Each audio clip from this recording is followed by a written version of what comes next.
Now for our penultimate award. Our award is the ACON's President's Award. This award is bestowed to a person, group or organisation whose service has made a difference to the lives of LGBT people in New South Wales. And so to present this award, will you please welcome ACON President Dr. Justin Coonan. Thanks, Matt. It's really wonderful to see so many of you, particularly as others have said, at this challenging time for our community and to celebrate so much of the wonderful work that happens within it.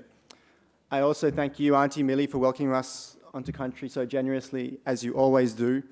This year marks the 50th anniversary of the constitutional referendum, which led to the inclusion of Aboriginal people in the census for the first time. And to our Aboriginal brothers and sisters who know what it's like to have a nation cast judgment on your humanity and your rights as a citizen, we say thank you.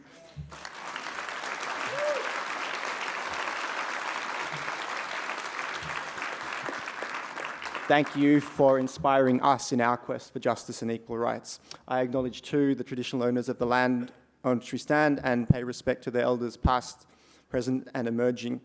And I acknowledge as well our own LGBTI elders, particularly those who are here tonight. I'm looking at you, Peter Duval, Dorothy McRae-McMahon, but I know there are many others who've also fought for dignity and equality for nigh on 50 years and whose efforts have led us to this historic moment in our history. It was a little later, about 35 years ago, that our community faced perhaps its greatest challenge. HIV and AIDS landed on our shores and we had few defences to the virus, which wreaked havoc on the lives of many thousands of our own, men mostly young, and also women, transgender people, sex workers, injecting drug users. And we were equally vulnerable to the waves of discrimination and stigma which came from the society in which we lived and which led for calls for us to be quarantined, exiled from public and even from family life. Our communities came together, looked after each other, and we were brave. But we needed champions and allies to stand with us, and among those was Professor David Cooper.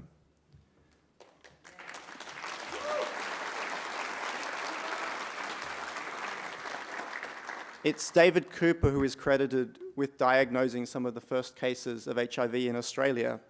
It's David Cooper whose ward at St Vincent's Hospital filled up with young, dying men like Bobby Goldsmith, for whom he and his colleagues could offer little but palliative care.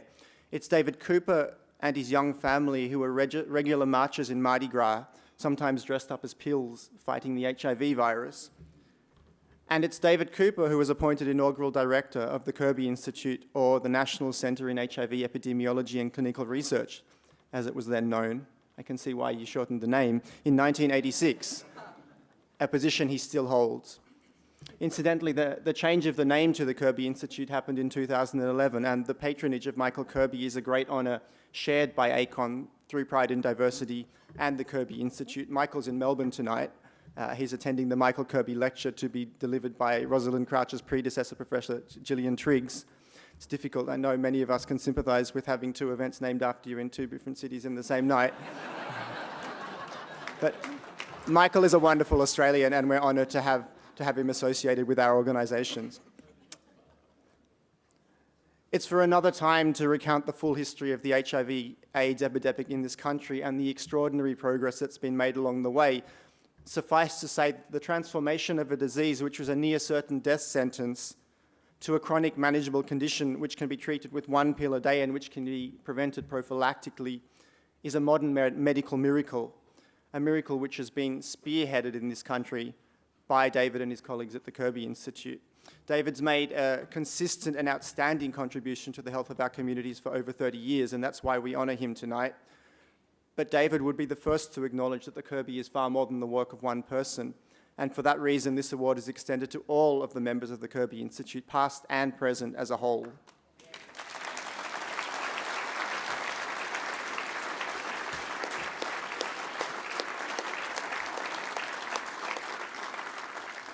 For more than 30 years, the Kirby has produced vitally important research through skilled, committed, and compassionate academics who've worked alongside community and governments to take up the fight against a virus that in many other countries has resisted intervention. Much of the evidence base on which the Australian HIV response is built has come from the Kirby Institute. And more recently, it's the Kirby Institute which has led some of the most important work in the new era of HIV biomedical prevention.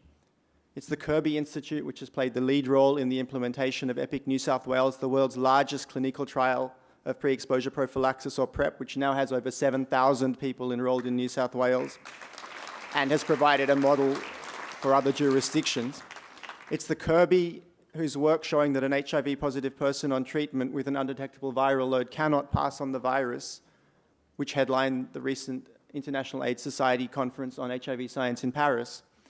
And it's the Kirby whose commitment to addressing barriers to effective healthcare for some of the most marginalised people in our region, which sees it play a leadership role in ensuring access to essential medicines, particularly in Thailand, Papua New Guinea, Indonesia, Fiji, the Solomon Islands, Cambodia and Myanmar. And in fact, David isn't here tonight. He's in Myanmar assisting Burmese doctors to figure out the best way to roll out antiretroviral therapy in that country. We're in the middle of historically significant times for LGBTI communities in general and for the HIV response. New science combined with effective community mobilisation and strong government support sees us at the precipice of a dramatic decline in HIV in New South Wales. You may have heard the latest HIV notification results for New South Wales, which have shown that in the last 6 months, we've reduced HIV diagnoses among gay and bisexual men by 31% on the average of the last 5 years.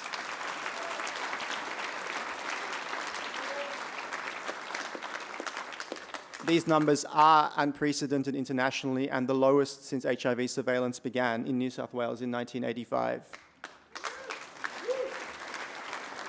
We still have a huge amount to do, but our communities are backing in the new science and turning that into health outcomes, and it's very exciting. As our community continues to walk this long and often painful journey towards the dignity and respect which are our right and the right of every human being, we might do well to look back from where we've come and to remember two things. First, as others have said tonight, that we're strong and we're resilient, and whatever insult or challenge is thrown our way, we can overcome.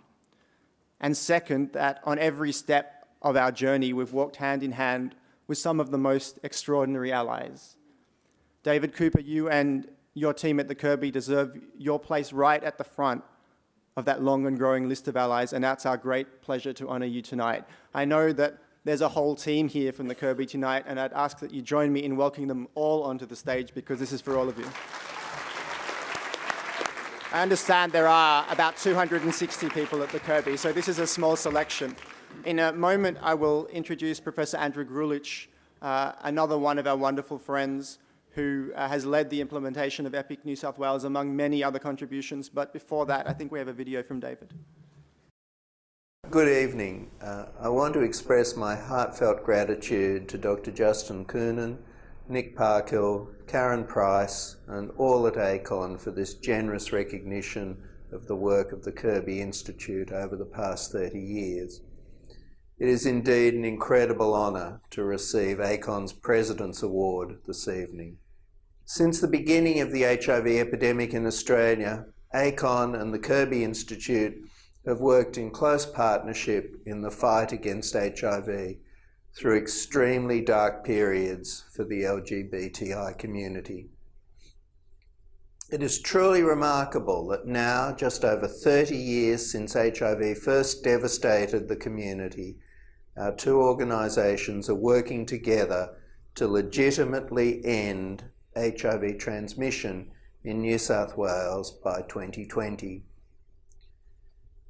This work has brought me very close to many dear friends at ACON, as well as the communities you work closely with, and it means a great deal to me personally to have received this recognition, and I'm delighted that Andrew is able to accept this award on my and the Kirby Institute's behalf. I apologise that I cannot be here in person, but I stand with you in celebrating and honouring the LGBTI community, and I wish you all a most enjoyable evening.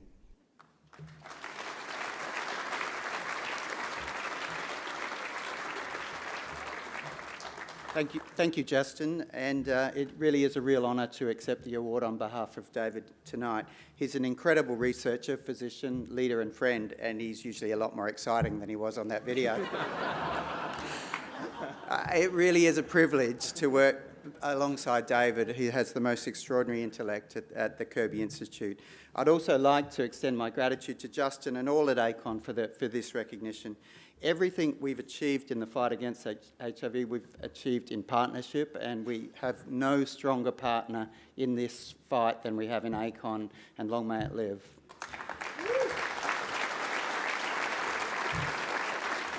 At its core, Kirby Institute's research is about improving the health of disadvantaged and stigmatised communities, driven by the principle that access to good health is a human right. I'm really pleased to be here tonight to celebrate equality, vote yes, get through the horribleness, diversity and the good health of our community. Thank you. Oh, give me them both. Well done.